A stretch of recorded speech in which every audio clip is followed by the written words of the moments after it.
Bonjour et bienvenue à cette nouvelle édition du Bulletin des régions.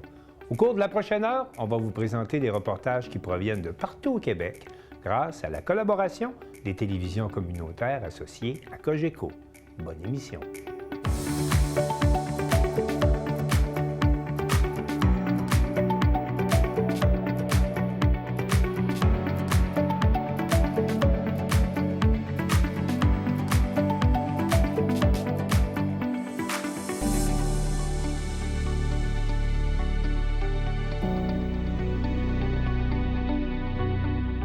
Au sommaire pour vous cette semaine. À Baie-Saint-Paul, des levées géotechniques pour mieux connaître la composition des sols et mieux prévenir les inondations.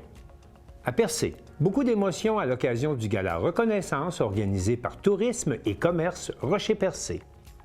À Forestville, la Maison d'aide et d'hébergement L'Amidel participe à la campagne nationale de 12 jours d'action contre la violence faite aux femmes. À Montjoly, un centre d'apaisement pour les enfants aux prises avec des symptômes de l'autisme. À Grondines, le plus vieux moulin à vent du pays fête son 350e anniversaire. À l'église de Saint-Lambert, une maquette du faubourg de Capcha fait revivre 100 ans d'histoire. À Saint-Zénon-du-Lac-Omkoui, le club des 50 ans et plus brise l'isolement depuis 50 ans. L'organisme Dernier Acte présentera 3 spectacles au bénéfice de Noël à l'Apocatière, Montmagny et Saint-Malachie. Mais pour commencer cette émission, on vous présente une entrevue avec Farah Alibé, la scientifique québécoise qui travaille à la NASA. On connaît cette scientifique, mais est-ce qu'on connaît Farah Alibé, l'autrice? Ariel Gauthier, de CTB-TV, s'est entretenu avec elle. On connaît beaucoup pour l'aspect plus scientifique, mais il ne faut pas oublier quand même qu'elle était autrice, là. Qu'est-ce qui t'a fait passer d'un monde plus scientifique à un monde plus artistique? En fait, OK, c'est une drôle d'histoire, mais moi, je suis quelqu'un qui, je travaille dans le monde de la science et dans mes temps libres, je suis quand même une personne qui est très active. Je fais de l'escalade, du ski, on part souvent en montagne et donc j'arrête jamais. Des fois, c'est fatigant de toujours être comme soit en train de travailler fort ou en train de toujours de partir en grande randonnée. Puis mon chum m'a dit à un moment donné, hey, il te faudrait un passe-temps où tu es assise, où tu fais rien. Fait que là, on était justement en voyage, puis on commence à penser à ce que je pourrais faire, comme me trouver un nouveau passe-temps en tant qu'adulte. Et donc est venue l'idée d'écrire un livre ou d'essayer d'écrire quelque chose d'artistique parce que je pense que c'était important, justement, même si je travaille dans un monde scientifique, d'utiliser le côté artistique de mon cerveau. C'est important pour ma santé mentale. Donc, c'est là que ça a commencé. Et de là est venue, en fait, l'idée de l'histoire de Najma dans les étoiles, qui est mon deuxième livre. Ouais. Et c'est au cours de ces longs voyages-là que les personnages se sont développés, que l'histoire est arrivée. Et en fait, après que j'ai atterri Persévérance sur Mars, ma maison d'édition m'avait contactée justement pour voir si je serais intéressée d'écrire un livre. Et je leur avais dit, eh bien oui, écoute, justement, ça fait longtemps que j'imagine cette histoire-là. Puis je leur parle de mon livre pour enfants, puis ils me disent, bon, OK, on donnera l'opportunité de l'écrire, mais avant, on aimerait ça que tu écrives une biographie, une histoire sur toi. Puis j'y avais jamais pensé à faire ça. Hein, de quoi une histoire sur moi?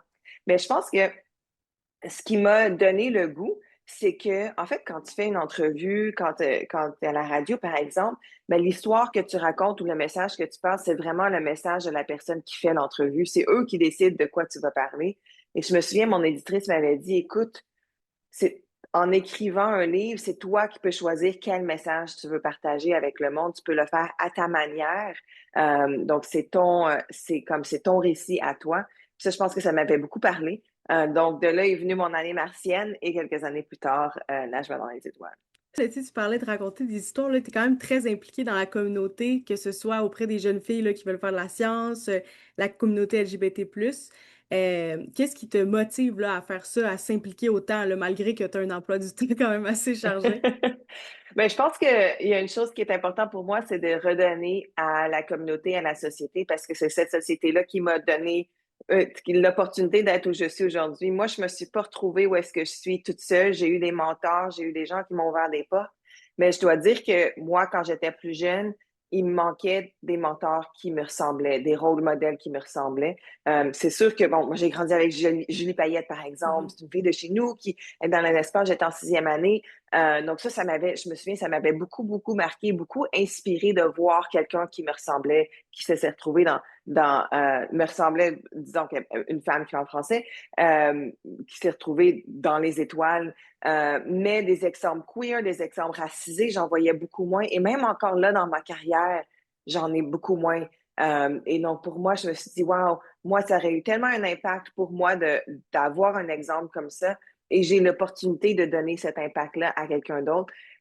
C'est vrai que des fois, ça prend du temps, des fois, ça ne fait pas directement dans mon horaire, mais j'ai eu des beaux, beaux messages et exemples de personnes que, justement, à un moment donné, je les avais rencontrés et ça leur avait donné le goût, ça leur avait donné l'inspiration d'eux aussi suivre leur propre chemin, le propre cheminement, leur propre carrière. Donc, je pense que ça en vaut la peine, vraiment. Ceux qui savent pas, là, dans le fond, c'est comme tu en as parlé un petit peu là, de Persévérance, là, qui est un des rovers qui est allé sur Mars. Qu'est-ce que les gens seraient étonnés de savoir sur ton métier là, d'ingénieur?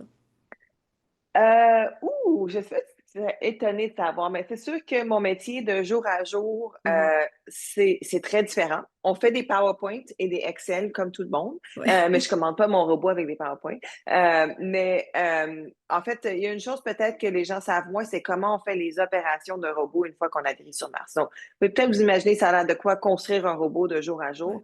mais comment est-ce qu'on fait ça une fois qu'on est sur Mars? Ben, en fait, ce qu'on fait, c'est qu'on travaille pendant la nuit martienne. Et qu'est-ce que ça veut dire? C'est quoi le Ouais. décalage horaire entre Mars et la Terre?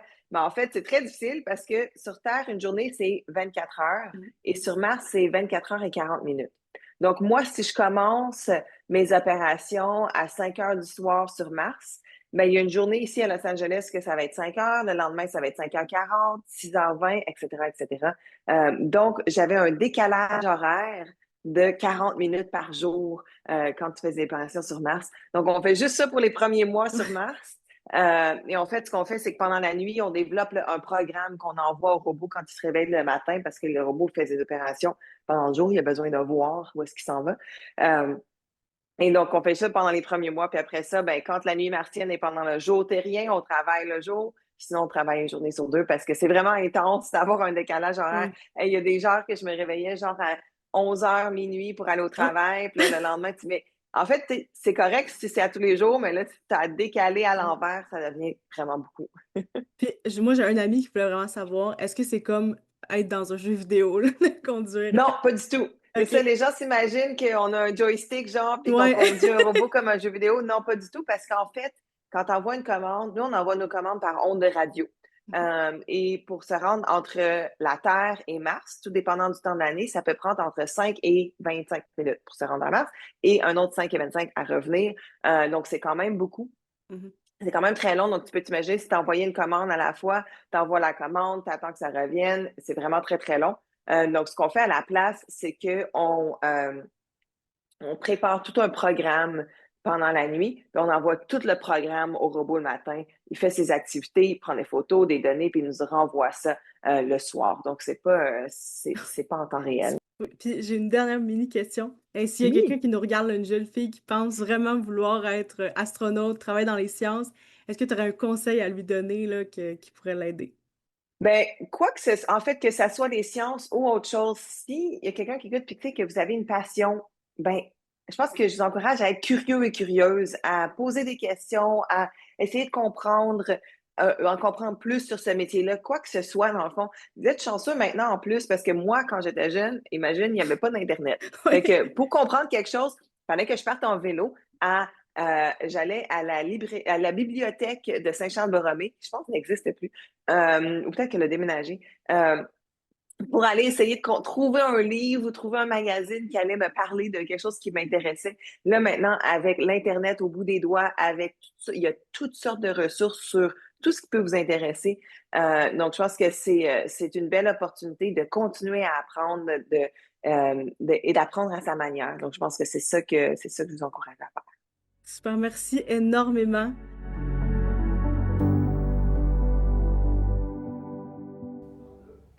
Suite aux inondations de mai 2023, la Ville de Baie-Saint-Paul mène plusieurs études afin de bien déterminer quels travaux permettront de prévenir les prochaines inondations. Félix Chouinard de TVCO nous explique en quoi consistent les levées géotechniques actuellement réalisées à Baie-Saint-Paul.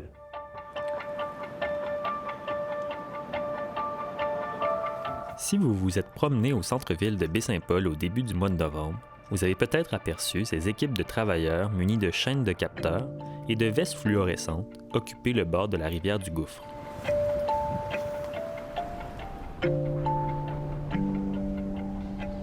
Annoncé par la Ville le 3 novembre dernier, il s'agit de levées géotechniques effectuées en lien avec les travaux de réfection du mur de protection longeant la rivière du Gouffre. Cette semaine, on a vécu des levées géotechniques. On sait, avec les différentes avec l'inondation de mai 2023, il y a eu plusieurs études sur les cours d'eau, des études qui visaient à regarder le relief des cours d'eau, qu'est-ce qu'il y avait dans les cours d'eau, tout ça. Et là, on est à regarder aux alentours, aux abords des cours d'eau, sur les structures. C'est un petit peu si on compare là, au niveau de la santé lorsqu'on fait une chirurgie. Donc, si on compare la chirurgie à les ouvrages de protection qu'on connaîtra, les modifications dans les prochaines années, on a à faire un scan, comme on fait des fois avant sur le corps humain. Là, on va aller faire un scan dans le sol pour aller voir la structure du sol. Est-ce que c'est de la glaise? Est-ce que c'est du sable? Tout ça, bref, au lieu de faire différents forages à de nombreux endroits, là, c'est vraiment cette méthode-là là, qui est faite. Là.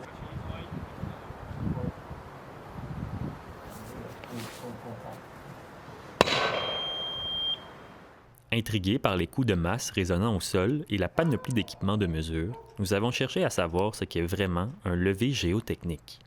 À quoi ça sert et comment ça fonctionne? Pour y voir un peu plus clair, nous avons consulté le docteur Didier Perret de la Commission géologique du Canada.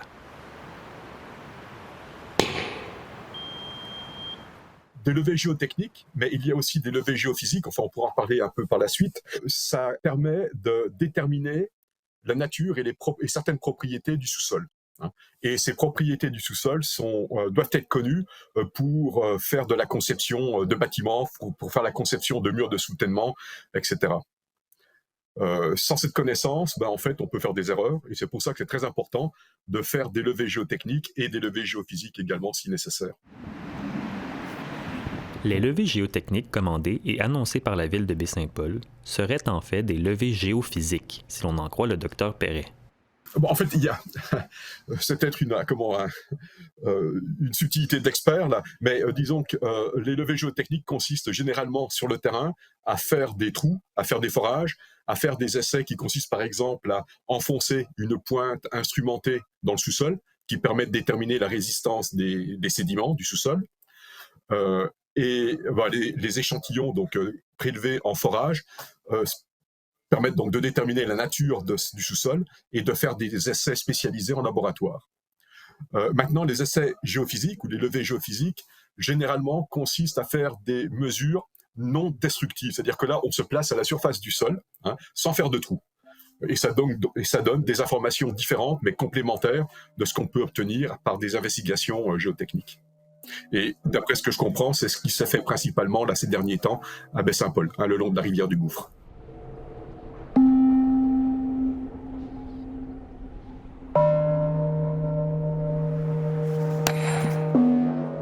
La nécessité d'un tel exercice repose d'ailleurs sur le fort potentiel sismique de la région de Charlevoix. Alors pourquoi on fait des essais géotechniques et des essais géophysiques donc, à Baie-Saint-Paul en ce moment ou ces derniers temps? En fait, il faut savoir que Charlevoix, la région de Charlevoix, est l'une des deux régions les plus fortement sismiques au Canada. La première étant la région de Vancouver en Colombie-Britannique, dans l'ouest du pays, et puis la deuxième, c'est ici, dans Charlevoix. Et ça implique qu'il faut des études particulières pour s'assurer que ce qu'on construit peut résister au choc lors d'un tremblement de terre, lors d'un séisme. Pour l'histoire, vous savez peut-être quand il y a eu un très fort séisme dans Charlevoix, dont la magnitude a été estimée à environ 7, et ce séisme-là s'est produit en février 1663, donc il y a longtemps. Mais c'était un très fort séisme. Ça, on le sait parce qu'il y a eu des témoignages à l'époque là, des personnes qui vivaient à Québec. Il y a eu un témoignage aussi d'une équipe à l'époque qui était partie visiter la rivière du Gouffre, quelques années après ce tremblement de terre, puis ils avaient décrit les dégâts, enfin les éboulements qui s'étaient produits lors de ce séisme. Et l'autre raison, donc à cause donc de cette possibilité que des séismes très forts se produisent dans la région, il faut faire des études géotechniques et géophysiques plus poussées que ce qu'on pourrait faire ailleurs. D'autres études pourraient être effectuées par la ville de Baie-Saint-Paul. Il faudra toutefois attendre encore un peu pour connaître les suites des levées géophysiques.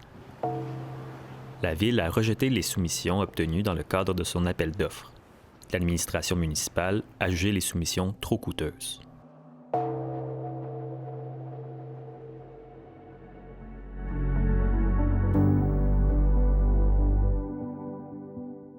Tourisme et commerce Rocher-Percé tenait son gala reconnaissance le 8 novembre dernier et Jean-Denis Laperrière de la télévision du Rocher-Percé a rencontré les 10 lauréats de cette soirée haute en émotions. Nous sommes samedi le 8 novembre et Tourisme et commerce Rocher-Percé tient son gala reconnaissance à la Villa Frédéric James de Percé. C'est une soirée unique dans l'année où on vient souligner l'apport et les bons coups des entreprises et organismes du milieu dans leur communauté. J'ai rencontré les 10 lauréats de la soirée pour recueillir leurs réactions à la réception de ce prix, ainsi que ce que réserve l'avenir pour leur entreprise et l'organisme.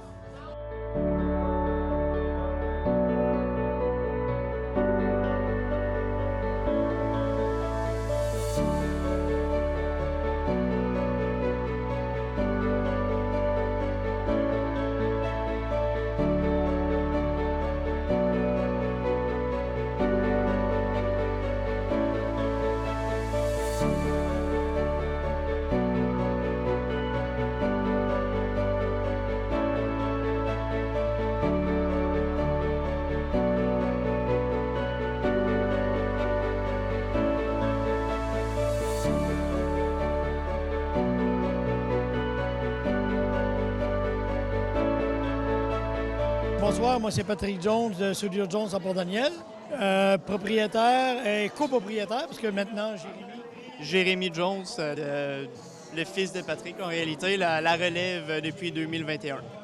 Vous avez remporté le prix industriel. Qu'est-ce que ça vous fait de recevoir ce prix-là? Bien, on est vraiment content parce que, on est comme je disais tout à l'heure, on est une industrie qui est vraiment à l'ouest de la MRC, qui a encore beaucoup de monde qui ne nous connaît pas à l'est de la MRC. Mais on est là quand même depuis 42 ans. Puis on est vraiment content d'être là. Puis on est vraiment content d'avoir gagné ce prix-là ce soir.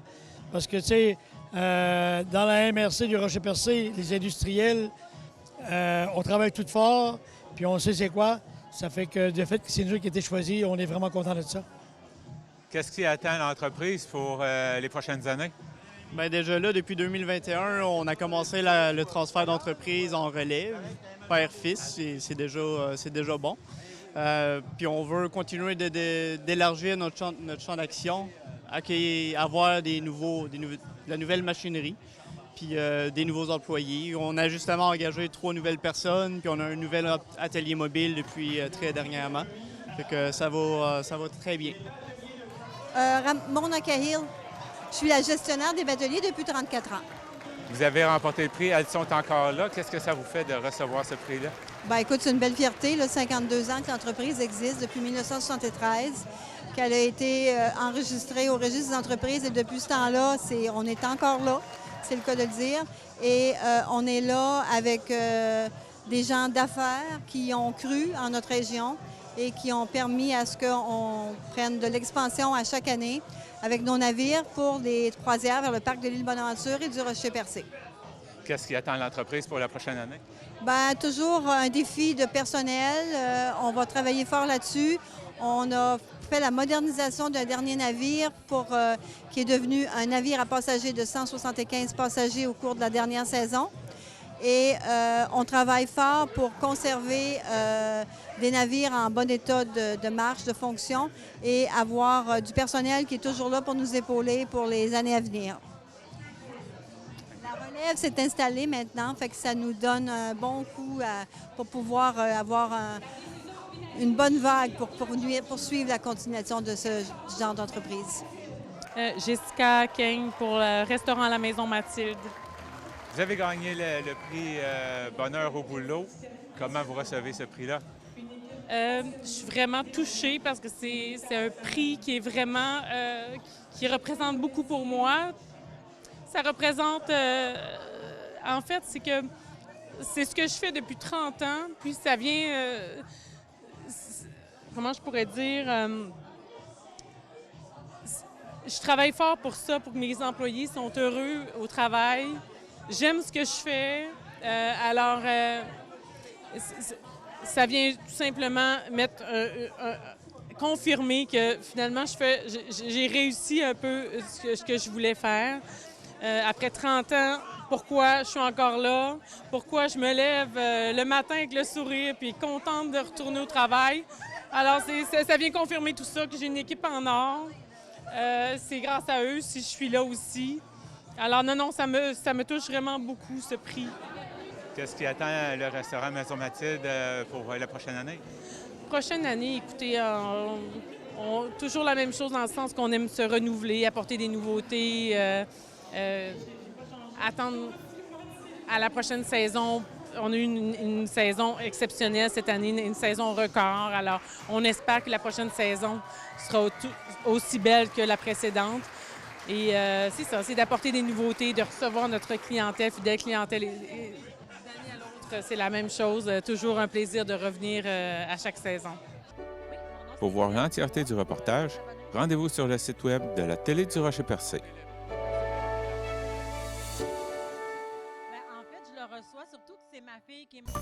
Vous écoutez votre reflet d'ici. Revoyez tous nos reportages sur notre site Internet.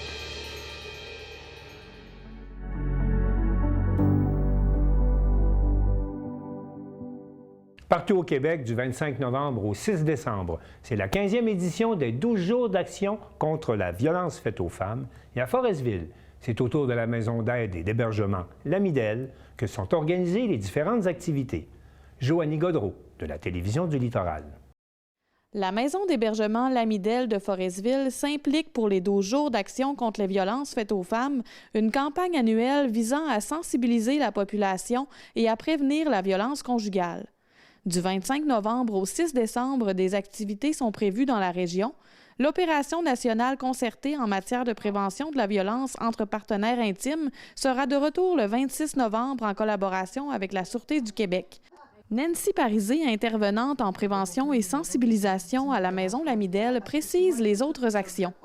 Les 12 jours débutent le 25 novembre jusqu'au 6 décembre, la journée de la polyclinique. C'est sûr qu'il va y avoir plein d'activités en Haute-Côte-Nord. Le 26, c'est la journée avec les policiers. C'est la violence entre partenaires intimes. On va faire des tracts. On va en faire en Forestville, Scoumain-Spit, Tadoussac et Sacré-Cœur. On va remettre des rubans blancs avec des informations sur la violence. Après ça, il va paraître dans le journal tout l'horaire des activités des centres de femmes de Forestville, l'Alliance des femmes. Un important événement est également organisé le 4 décembre aux Escoumins de 19h à 21h en collaboration avec les centres de femmes de la région et l'Alliance des femmes. Il y aura un témoignage d'une femme qui a vécu de la violence. Des autobus organisés permettront aux femmes d'y assister sans se casser la tête puisque des arrêts seront ciblés dans chaque municipalité. Pour Nancy Parisé, l'objectif principal de ces 12 jours d'action est la prévention. Si les gens ils n'entendent pas de parler de prévention, ils restent dans le petit cocon. Puis tu sais, la Haute-Côte-Nord, c'est très gros. La distance est grande, puis c'est difficile pour tout le monde d'aller se rejoindre d'un coin ou l'autre du Québec ou du Canada. Mais la violence faite aux femmes est encore trop évidente aujourd'hui. Fait qu'on fait beaucoup d'activités pour aider les femmes à comprendre qu'est-ce qu'ils vivent. Parce qu'il y en a, ça fait tellement longtemps qu'ils ne savent pas qu'ils vivent la violence. Il existe plusieurs formes de violence, pas seulement celle qui est physique et que l'on peut voir facilement. Les formes de violence conjugale, écoute, c'est physique. Physique, ça peut être de la bousculade.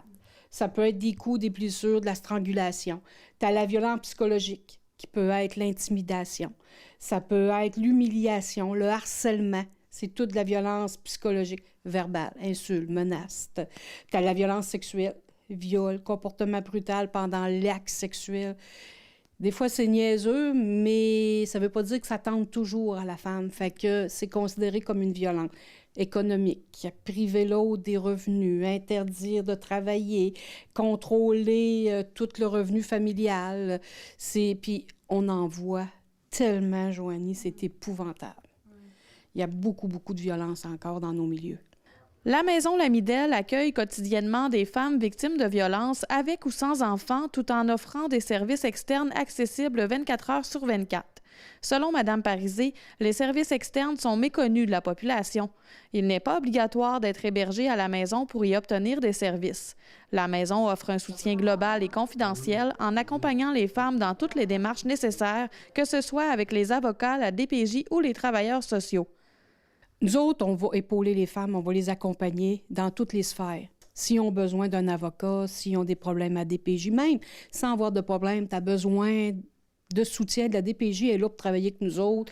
Les TS sont là pour travailler avec nous autres. On travaille avec les travailleuses de rue. On est là en tout temps. On n'est pas là pour faire leur travail, mais des aider de reprendre le pouvoir sur leur vie. Ouais, c'est ça. Puis ici, c'est confidentiel. C'est sécuritaire. Puis ils ne sont pas obligés de venir. Ils peuvent nous appeler. Puis s'ils ne sont pas en danger, mais ils n'ont pas le moyen de transport, on va s'arranger pour qu'ils s'en viennent. S'ils sont en danger, on va envoyer les policiers. S'ils n'ont pas de transport, ça peut être un taxi, ça peut être nous autres, mais il faut qu'ils soient dans un endroit sécuritaire. Ils veulent nous rencontrer, ils ne peuvent pas se déplacer. On va se rencontrer pour prendre un café, on va en discuter. On va regarder qu'est-ce qu'il y a. Il y a toujours une solution pour les aider, tout le temps. La maison peut accueillir 12 femmes et enfants au minimum, selon les besoins, et adapte son soutien au rythme de chacune. Il n'y a pas de temps pour ces femmes-là. On va y aller selon ce qu'ils sont capables d'avancer. Okay. Tu sais, on ne peut pas dire qu'ils vont régler les choses dans 2 semaines. Là. Il y en a que ça va prendre 2 semaines. Il y en a que ça va prendre 4 mois. Mais si la femme avance puis elle continue à fonctionner, bien, on va être là pour elle, c'est sûr. Malgré l'importance des services offerts, l'intervenante reconnaît que la maison d'hébergement reste encore trop peu connue sur le territoire. Ces 12 jours d'action représentent une occasion de mettre en lumière le travail essentiel des maisons de femmes et de rappeler à la population que la violence faite aux femmes demeure un enjeu préoccupant sur la Côte-Nord et partout au Québec. Joanie Gaudreault, à Forestville.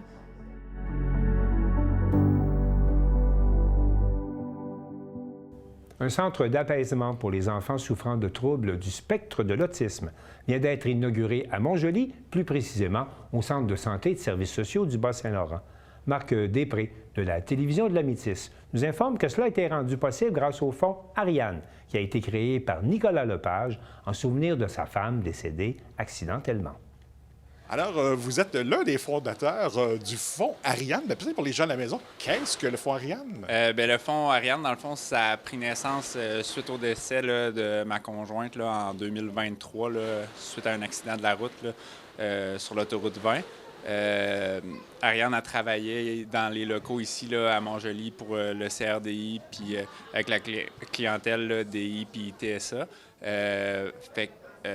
On a voulu leur redonner puis continuer un petit peu les ambitions qu'Ariane avait en lançant ce fonds-là. C'est pour ça qu'on s'est allié là, avec 3 fondations, là, la Fondation de la Métisse, la Fondation Santé Rimouski puis le CRDI, pour pouvoir là, toucher le plus de personnes là, dans les clientèles qui lui tenaient à cœur. Là. Donc, on peut dire qu'Ariane, nous regardant aujourd'hui, est sans aucun doute fière de votre travail. Oui, très fort probablement. Je pense que à la base, c'était un de ses projets sur lequel elle travaillait. C'est ce qui est encore plus significatif pour nous parce que c'est le premier projet qu'on lance avec le fonds Ariane, puis c'est un des projets qui lui tenait à cœur.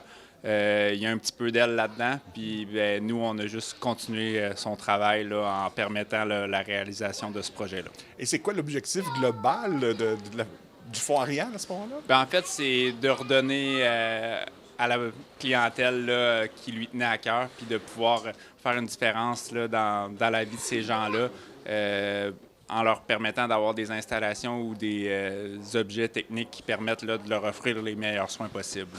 Et donc, ce que l'on présente aujourd'hui, donc pour vous, vous en êtes très fiers? Oui, bien, ça répond directement à ce besoin-là. Je pense que une salle sensorielle où ils ont beaucoup de trucs qui peuvent toucher ou essayer ou des jeux pour se dépenser un petit peu, c'est une bonne chose pour eux. Puis ils ont aussi un côté où ils peuvent aller plus relaxer. Fait que je pense que dans certaines situations, là, les gens qui travaillent ici, ça leur donne des outils pour travailler là, avec les usagers puis de leur offrir les meilleurs soins possibles dans un environnement qui est stimulant puis aussi relaxant. Et comme on le voit aujourd'hui, votre petit bonhomme, je pense, adore les balles. Ouais. J'ai bien hâte de voir si les gens vont aimer les balles comme lui, mais lui, il a adopté la piscine à balles, je crois. Fait que, il va peut-être m'en demander une pour le Père Noël. Et à ce moment-là, le fait de le voir utiliser tous ces appareils-là, est-ce que vous y voyez une différence sur son attitude à lui? Ou... Ben, tu sais, c'est sûr que un enfant, tu lui donnes un parc de jeux comme ça, c'est sûr que c'est le fun pour lui. Puis c'est sûr que les usagers vont pouvoir en bénéficier comme lui parce que on le voit, il adore ça puis il peut bouger. C'est sûr que les besoins de chacun est différent, mais c'est sûr que pour certains, ça va être un endroit qu'ils vont adorer, là, je crois. Et quelle a été la réceptivité des gens ici de Bonjoli face à ce projet-là? Ben, dans un premier temps, j'avais parlé avec France José, qui était la gestionnaire là, d'Ariane quand elle travaillait ici.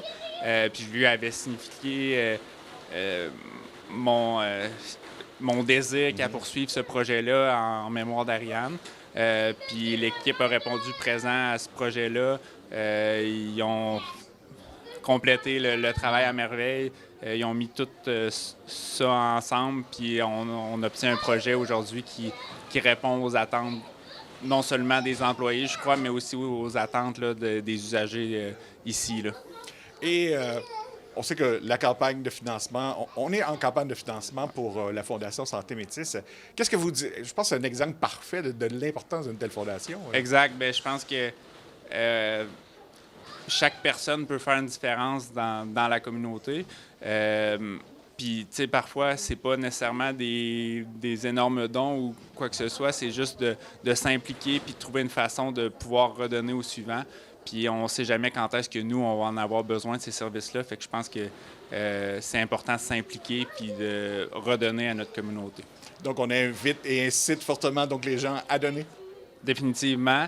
Je pense que c'est comme ça qu'on peut rendre des projets plus concrets comme aujourd'hui, sans le support de toute la population ou sans le support de tous les gens qui participent de près ou de loin aux fondations, on ne pourrait pas offrir ce genre de salle là, pour les usagers.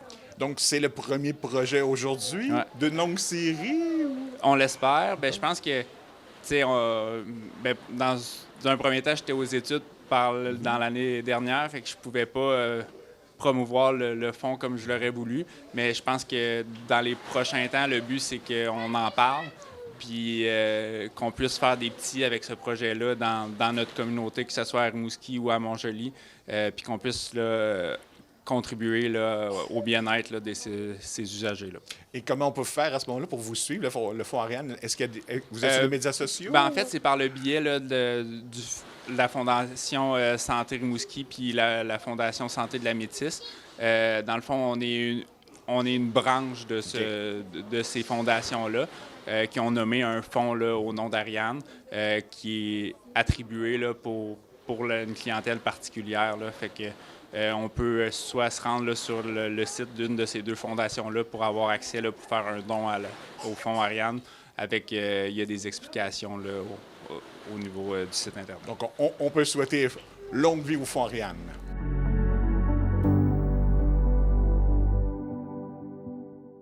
La construction du moulin à vent de Grondines s'est terminée en 1675, ce qui en fait, à 350 ans d'histoire, le plus vieux moulin à vent au Québec et même en Amérique du Nord. Danique Julien de CJSR souligne cet anniversaire en faisant le point sur le passé et l'avenir de ce joyau du patrimoine en compagnie d'Éliane Trottier, directrice générale de Culture et Patrimoine à Deschambault-Grondines. Alors, nous sommes devant le moulin à vent de Grondines qui a fêté cette année ses 350 années d'existence. On vous réserve une entrevue avec la directrice générale de Culture et Patrimoine Deschambault-Grondines, Éliane Trottier. En fait, le moulin à vent de Grondines, c'est le plus vieux moulin à vent qui reste au Québec et même ce serait le plus vieux en Amérique du Nord qui subsiste. On dit qui subsiste, c'est une nuance importante parce qu'il y a eu d'autres moulins à vent qui ont été construits précédemment, mais ces moulins-là n'existent plus. Donc, c'est celui de Grondines qui peut se targuer d'être le plus ancien. Donc, la construction a commencé en 1674 et elle s'est complétée en 1675. Donc, c'est la raison pour laquelle on a commémoré le 350e en 2025. Donc, vraiment, la première mouture de farine ici s'est faite en septembre 1675. Donc, c'est vraiment très ancien, hein, c'est pas rien. Il n'y a pas énormément de bâtiments qui ont cet âge-là au Québec. Et ce qui est intéressant aussi, c'est que c'est un moulin qui a connu, disons, 3 vies différentes. Donc, bien sûr, celle de moulin à farine qui a perduré là, jusqu'au 19e siècle. Par la suite, il y a eu une période d'abandon qui a été assez longue, là, disons une trentaine d'années au moins. Là. On ne connaît pas la durée exacte, mais au moins ça. Le bâtiment s'est alors trouvé dans un piteux état. Là. C'était devenu essentiellement une tour de pierre à l'abandon.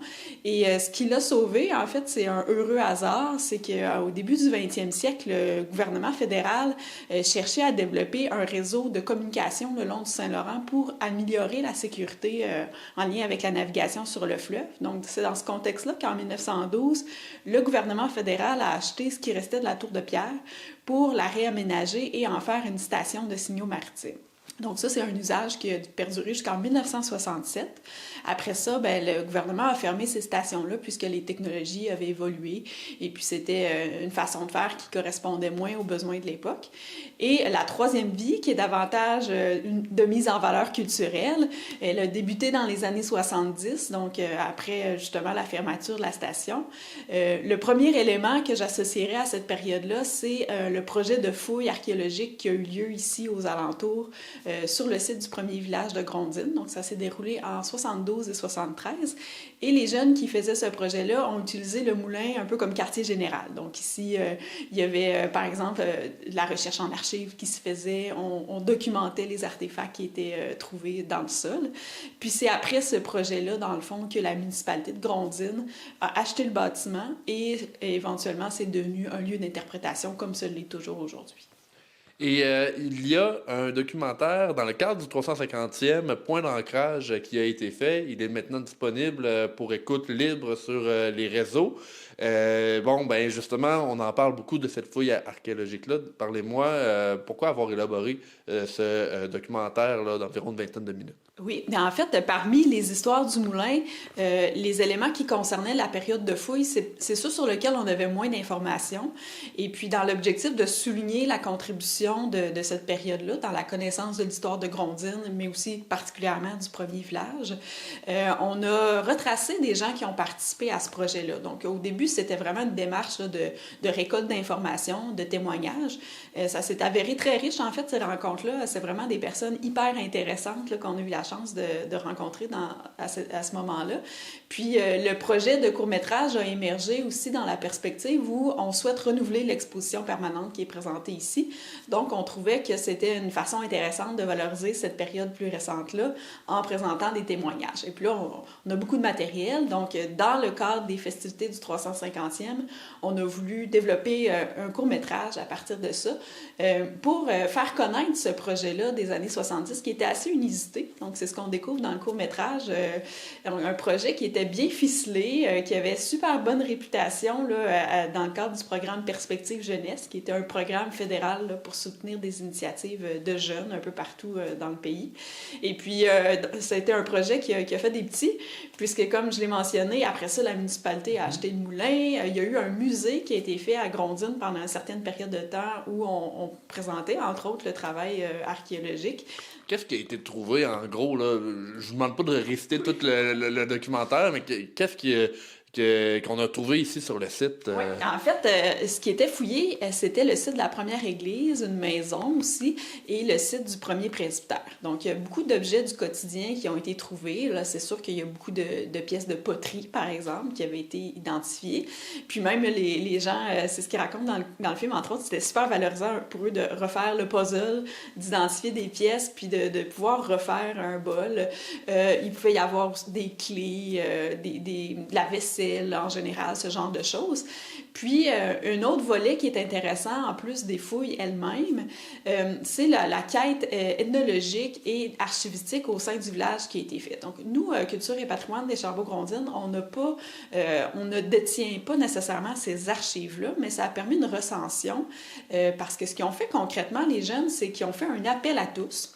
Et puis là, les gens de Grondines étaient encouragés à venir ici au moulin pour déposer des archives précieuses qu'il y avait chez eux, dans leurs archives familiales.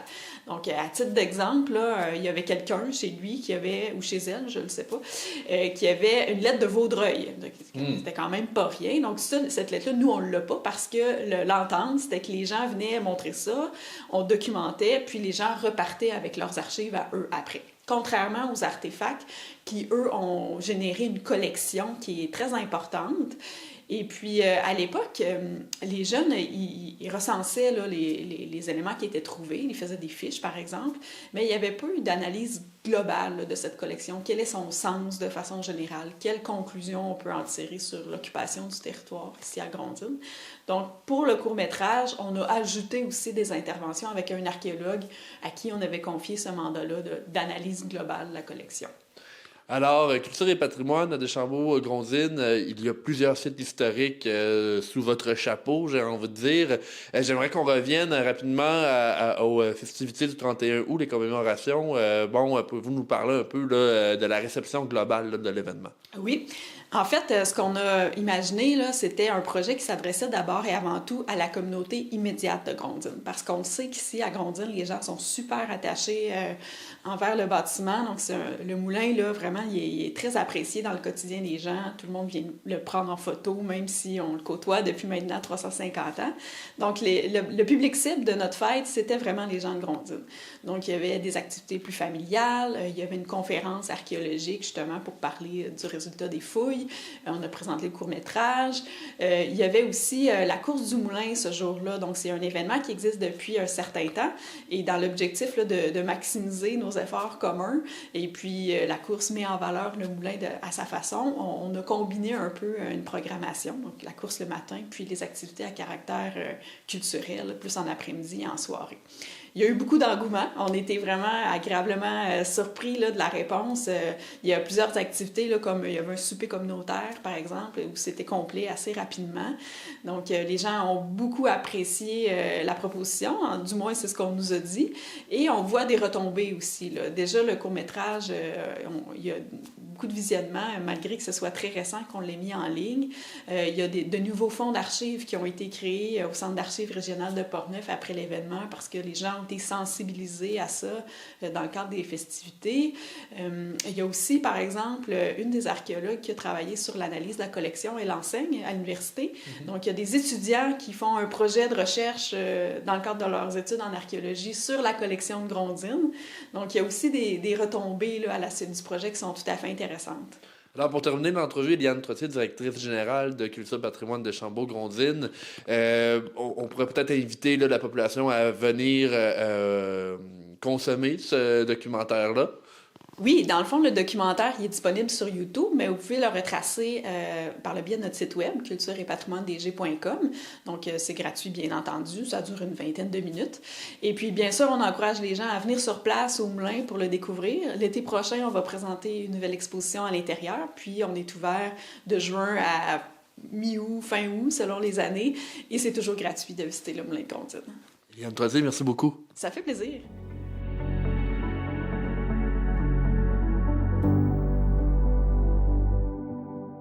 Grâce à l'utilisation de photos aériennes prises en 1927, une maquette du faubourg de Cap-Chat reprend vie et fait revivre 100 ans d'histoire dans la magnifique église de Saint-Lambert de Cap-Chat. Un reportage de la télévision de la Haute-Gaspésie. Marie-Claire, nous sommes actuellement dans la magnifique église Saint-Norbert de Cap-Chat, qui est sûrement la plus belle église en Gaspésie. L'intérieur de l'église est magnifique. Donc, on est ici parce que, à la Société d'histoire, avec Steve Landry et la fabrique ici de Cap-Chat, on a fait un projet d'exposition. On avait commencé à faire l'exposition dans nos locaux à Saint-Anne, là, dans notre nouvel agrandissement qu'on a fait dans nos locaux de la Société d'histoire. Puis, c'était déjà prévu que le financement que la MRC nous a octroyé et la ville de Captcha, c'était déjà prévu qu'on déménage l'exposition sur le territoire de la ville ici. Donc, on a commencé, nous, à élaborer un concept d'exposition, puis ici, on continue de le bonifier. Bon, d'abord, on a mis en valeur la maquette. Il y a une maquette qui avait été faite ici du faubourg de Captcha, une maquette qui a été faite il y a à peu près peut-être une vingtaine d'années. Puis, le plan, c'était de mettre en valeur la maquette, puis aussi de bonifier avec des visuels qu'on a conçus dans le cadre de l'exposition Captcha 100 ans noir sur blanc, avec le livre de Steve Landry qui était paru, qu'on avait fait l'exposition en marge de ça. Donc, le but, c'est d'intégrer, de mettre la maquette en évidence, parce que la maquette était ici dans l'église auparavant, mais était sur le côté ouest, puis était orientée d'un autre sens, fait que le plan, c'était de mettre en valeur encore plus la maquette, puis de la mettre sur de vraiment, là, en bon français, de l'habiller, là, comme il faut tout le tour, là. Puis après ça, de mettre aussi les visuels là, qu'on a élaborés. Là-bas, dans nos locaux de la Société d'histoire, on avait déjà fait ces 2 visuels-là dans l'expo. C'était pas seulement ça, mais c'est le mur d'accueil dans l'exposition qui est en plus petit format dans nos locaux. Ici, on a décidé, de par la grandeur des lieux, de le faire encore plus grand, finalement, là. Puis pour donner un côté monumental aussi quand on arrive dans l'exposition. Donc, c'était le mur d'accueil. C'est le mur d'accueil d'une certaine façon. Ça met en contexte pourquoi cette expo-là existe, avec le livre aussi de Steve Landry. Donc, on a choisi des photos représentatives de l'histoire de Captcha, avec des secteurs d'activité aussi, des photos aussi qui impressionnent beaucoup quand on les voit. Le choix de photos avait été fait pour donner un effet wow. D'abord, la photo centrale, qui sert à faire le concept pour cette murale-là, c'est des photos aériennes prises en 1927 par un aviateur qui avait été engagé par le gouvernement du Québec à l'époque. Donc, lui avait fait, c'est Jacques de Lesseps, lui a fait le tour de la Gaspésie en avion en 1927, puis il a pris des photos aériennes de partout. Puis dans chaque place où il allait, il prenait quelques dizaines de photos quand même. Fait qu'aujourd'hui, c'est un fonds photographique exceptionnel qui est conservé à Québec, aux Archives nationales. Et nous, pour l'exposition, on a commandé, parce que là-bas, c'est les négatifs d'origine, fait qu'on a fait finir cette photo-là en haute définition pour pouvoir l'imprimer en haute définition aussi. C'est une vue où on voit l'estuaire de la rivière, la partie est du faubourg. On voit aussi les fonds en arrière. On voit aussi tout ce qui est le quai, le pont couvert, tout ça. Fait que cette photo-là avait beaucoup d'éléments dedans, ce qui nous permettait de mettre, de numéroter. On a une quinzaine de numéros un peu partout. Puis, sur le côté droit de la murale, on a une légende avec pourquoi, mettons, au fond, c'est le Mont Logan. Donc, le numéro 1. Donc, on voit en haut M. Logan qui a donné son nom au Mont Logan. Le but, c'est vraiment, avec ce projet-là d'exposition, c'était aussi, on travaillait de concert avec la fabrique ici pour créer un environnement culturel. Parce qu'on sait qu'il y a beaucoup de touristes aussi qui viennent en Gaspésie l'été. Donc, on s'est dit de profiter de cet endroit-là qui est exceptionnel, qui est un lieu patrimonial exceptionnel, qui a plus de 100 ans. C'est rare de voir une aussi belle église que ça en Gaspésie aussi, construite en 1917. À l'époque, c'est beaucoup des petites églises en bois. Donc, le but, c'est de créer un environnement culturel, comme je dis. Puis la fabrique, de leur côté aussi, font des projets. Il y a notre projet d'exposition à laquelle ils nous ont aidés, mais ils ont aussi aménagé une boîte ici, une boîte à livres, où que les gens peuvent venir lire dans l'église. On parle même d'aménager un petit coin café aussi, pour que les gens puissent venir, se détendre. Puis ça, c'est complémentaire aussi à un environnement muséal. C'est pas un lieu les gens vont venir ici, là. C'est un lieu que tu parles pas fort nécessairement. Tu gardes aussi le décorum qu'on est dans une église. Donc, l'activité que la fabrique veut mettre en place ici, c'est complémentaire, en fait. Fait qu'on réfléchit aussi à aménager d'autres éléments, mais on travaille sur le projet actuellement pour l'été 2026.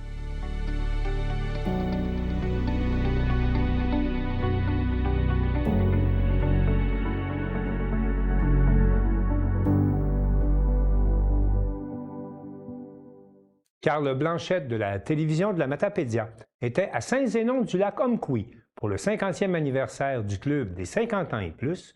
On écoute son reportage. Pour commencer, M. Lebel, pouvez-vous nous rappeler c'est quoi la mission du Carrefour 50+ du Québec? L'idée, c'est de briser l'isolement, s'assurer qu'il n'y a pas personne demeure seul chez eux, que les aînés ne vivent pas seuls, qu'ils peuvent se rencontrer et avoir du plaisir. Ça, c'est la première chose. La deuxième chose, c'est organiser des activités dans le milieu, faire animer la communauté, qu'il se passe des choses dans nos communautés. Puis la troisième chose, c'est défendre les droits des aînés. Les aînés ont des droits partout, puis chez nous aussi, fait qu'on faut défendre leurs droits. Puis est-ce que les besoins et les intérêts des membres des 50 ans et plus ont changé au fil des décennies? Oui. Les aînés ont changé d'activité. Souvent, il y a encore ça un peu, là, des soirées de danse, ça joue aux cartes, tout ça. Mais là, maintenant, on voit beaucoup des jeux de pickleball, ça va jouer au pickleball, ça va jouer au curling, à pétanque sur l'intérieur. Il va y avoir différentes activités. Aujourd'hui, il y a beaucoup de conférenciers aussi qui viennent faire des conférences sur mourir dans la dignité, différents thèmes comme ça qui peuvent être abordés. Fait que ça a beaucoup évolué. Pour que ça dure pendant 50 ans, il a fallu que ça s'ajuste. Oui. Puis qu'est-ce que ça vous fait de voir un anniversaire comme celui-là du Club du Lac-Omequy qui célèbre ses 50 ans du Club des 50 ans et plus? C'est quelque chose. 50 ans, il n'y a pas beaucoup d'associations qui existent depuis 50 ans. Pendant 50 ans ici, il y a des bénévoles qui ont maintenu ce club-là en action. Puis il y en a plusieurs là, dans l'Est, de Kamouraska-aux-Îles. J'en ai fait quelques-uns. Là, ils fêtent leur 50e, 55e anniversaire. Fait que si ça a duré aussi longtemps, c'est parce qu'il y avait une raison. Parce qu'il y a un besoin. Les gens aiment ça se rencontrer, aiment ça avoir du plaisir, puis aiment ça aussi de pouvoir faire des activités. Puis c'est quoi les projets ou les priorités du Carrefour 50+ pour les prochaines années? Nous, on voit que la tranche d'âge des 75, 80, 85 ans, 72 ans et plus, mettons, ils sont beaucoup présents. Moi, je voudrais emmener aussi les 50 à 65, 70 ans à s'impliquer. Pour ça, il faut emmener des activités nouvelles, il faut emmener des choses nouvelles, il faut prendre la parole plus souvent, il faut être présent, il faut être en action. Puis, quel message est-ce que vous aimeriez transmettre aux membres et aux bénévoles qui font vivre ces clubs partout au Québec? Il faut les remercier parce que j'aimerais que les gens des communautés, entre autres les élus municipaux, prennent le temps de les remercier parce que ça vaut la peine. Puis en même temps, je leur souhaite de continuer. Puis nous autres, on est là pour les aider, de continuer à animer leur communauté. Puis je leur dis, vous avez des droits. Ici à Lac-Omequy, les gens ont le droit de bien vieillir dans la dignité, ici à Lac-Omequy. Ils ont les mêmes droits qu'un aîné qui est à Québec ou à Montréal. Merci beaucoup, M. Lebel. C'est bien, merci. Marilyn Pronovo, merci beaucoup d'être avec nous. Premièrement, c'est 50 ans du Club des 50 ans et plus de Lac-Omequy. C'est tout un accomplissement. Qu'est-ce que ça représente pour vous de célébrer cet anniversaire-là? C'est un bon... c'est signe que les gens se tiennent puis qu'il y a quand même une continuité dans les façons de faire. C'est pas parce qu'on est rendu en 2025 que... là, 50 ans, ça continue. Oui, c'est ça. C'est ça. Puis, comment est-ce que tu décrirais l'évolution du club au fil des années? Est-ce que ça a changé un peu, des activités? Bon, c'est sûr qu'il n'y a plus de soirées canadiennes, là. Oui. mais quand même, tu sais, je veux dire, les gens... ils sont... je trouve que l'évolution, ça va avec l'évolution du temps parce que maintenant, si on regarde dans les 20 dernières années, l'évolution a été épouvantable, mais il faut suivre ça. Oui. Mais maintenant, c'est la technologie qui est... Mais oui. Il y a combien de clubs de 50 ans et plus qui sont actifs actuellement dans la MRC?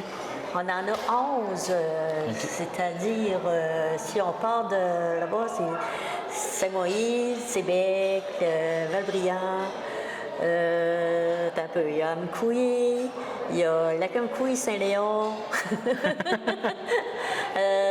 Lac-au-Saumon, Saint-Alexandre, Sainte-Florence. Peut-être que j'en oublie. Faux-Abscable? Faux-Abscable, bien oui. Albertville, non pas. Hein? Albertville, non, ils n'ont pas encore. Quel type d'activité ou de projet rassemble le plus les membres? Je pense que c'est... il y a beaucoup de... C'est selon la municipalité. Si tu vas à Amkoui, ça n'arrête pas. C'est les bingos, c'est les soirées dansantes le samedi soir. Il y a toujours des choses. Il y a des dards, il y a des... Ça finit pas. Puis c'est un peu... chaque municipalité a ont leurs activités. Mais ça ressemble à tout ça, là. Ouais. Est-ce que tu marques un intérêt renouvelé chez les nouveaux retraités à s'impliquer dans le club? Oui, de plus en plus, surtout avec le pickleball. Ils ont sorti le pickleball, puis là, ça, c'est un engouement.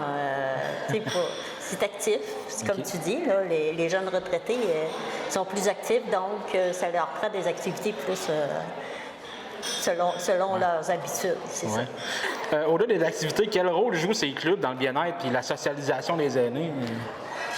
Justement, c'est le rôle, c'est justement de se réunir, d'être capable de faire des activités socialement, puis dans tous les domaines, là, finalement. Oui.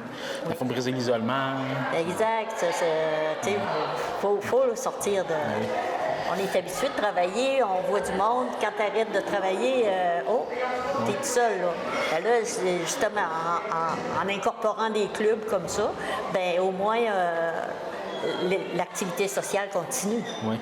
C'est quoi les défis auxquels font face les clubs des 50 ans et plus aujourd'hui? Est-ce que c'est dans le recrutement, le financement, la participation des aînés? Toutes ces réponses sont bonnes. Ouais. C'est sûr que pour avoir des belles activités, ça prend des sous. On demande au gouvernement d'aider. Il y a divers projets qui sont disponibles au gouvernement. Des fois, ça marche, des fois, ça marche pas. Mais à ce moment-là, s'ils veulent avoir des activités, ils vont créer d'autres activités pour aller chercher des sous. Ils vont faire des soirées ou qu'importe. Puis, ça sera... c'est ça qui va... financer. Qui va financer les choses, oui. Merci beaucoup, Marie-Lynne. Ça fait plaisir.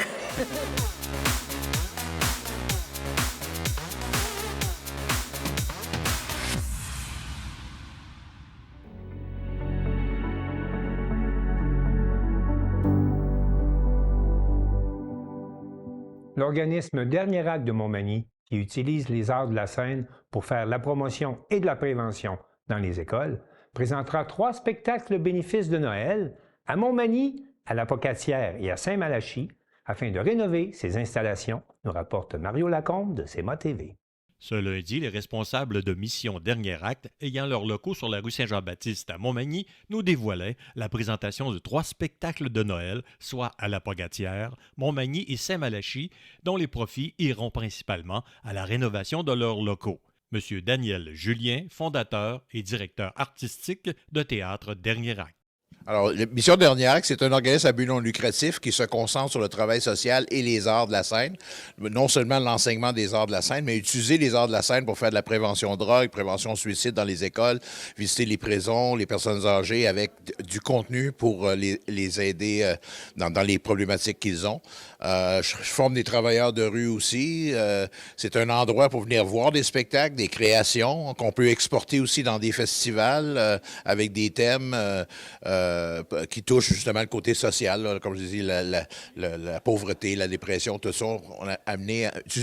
On utilise souvent les arts pour parler des fois de choses difficiles, que ça passe plus, comme un peu dans l'humour. Des fois, on veut traiter de sujets que normalement, c'est difficile de parler. Là. On peut le faire à travers l'humour, les arts. C'est ce que je fais depuis 44 ans. M. Julien nous explique les rénovations qu'ils vont apporter à leurs locaux pour pouvoir rendre ceux-ci multifonctionnels et accueillir la population. Oui, absolument. Je dirais, c'est la bâtisse dans laquelle on est. C'est l'ancien cinéma Taché, qui date des années 45, qui n'a jamais été isolé ou l'électricité n'a jamais été changée. Donc ça, c'est une problématique. On ne peut pas l'utiliser l'hiver. La preuve, ça avait été faire un tour tantôt, puis ici, il faisait froid. Alors, juste le théâtre, pour isoler le toit, changer l'électricité, mettre des thermopompes, c'est 200 000. Donc, les sous qu'on veut faire, c'est pour ça. À date, toutes les autres rénovations, du café, les planchers, le vestibule, les chambres de bain, ça a tout été fait par des dons qui ont rentré, puis on a été à mesure. Mais les grosses rénovations, c'est surtout le théâtre. Je dirais le théâtre, la salle de couture, puis la costumerie en haut qui ont besoin d'être refaites complètement parce que c'est pas isolé, puis c'est tout vieux, là. Il faut changer les murs de J-POC. Alors, on vous rappelle les dates de ces 3 spectacles. Le 18 décembre à la cathédrale Sainte-Anne de la Pocatière, le 19 décembre à la salle François-Prévost de l'Espace citoyen à Montmagny et le 20 décembre à la salle Vie Nouvelle à Saint-Malachie. Pour information, c'est le 1-855-532-6311. 316. Mario Lacombe à Montmagny pour CMA TV Information.